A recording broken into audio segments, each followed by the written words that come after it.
어제 대장동 개발 의혹 핵심 인물들의 첫 재판이 열렸습니다. 이른바 4인방 중에 정영학 회계사만 그 혐의를 인정했는데요. 앞으로 치열한 공방이 이어질 것으로 보입니다. 자세한 내용 취재기자 연결해 들어봅니다. 신현정 기자.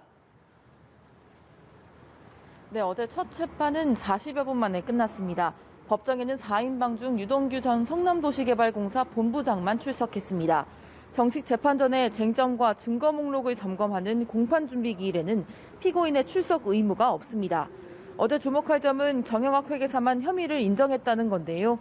혐의를 부인해온 다른 공범들과 상반된 입장입니다.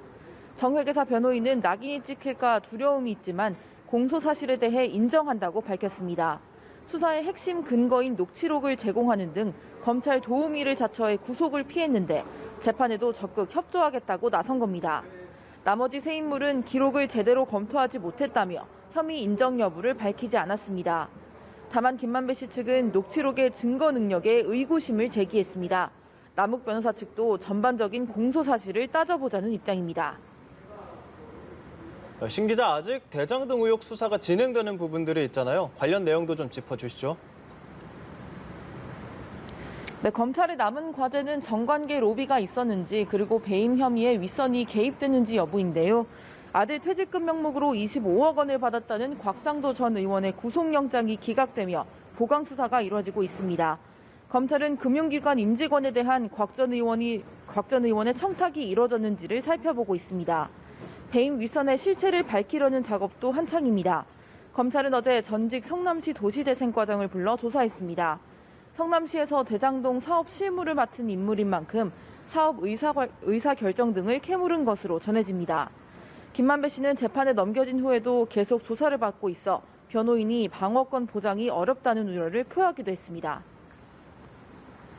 공수처 수사 속보도 알아보겠습니다. 판사 사찰 사건과 관련해서 손준성 검사와 공수처 간 신경전 계속되고 있다고요.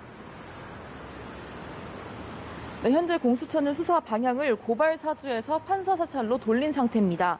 손준성 검사의 체포영장과 구속영장이 두 차례 기각되면서 수사 동력을 잃은 탓으로 해석됩니다.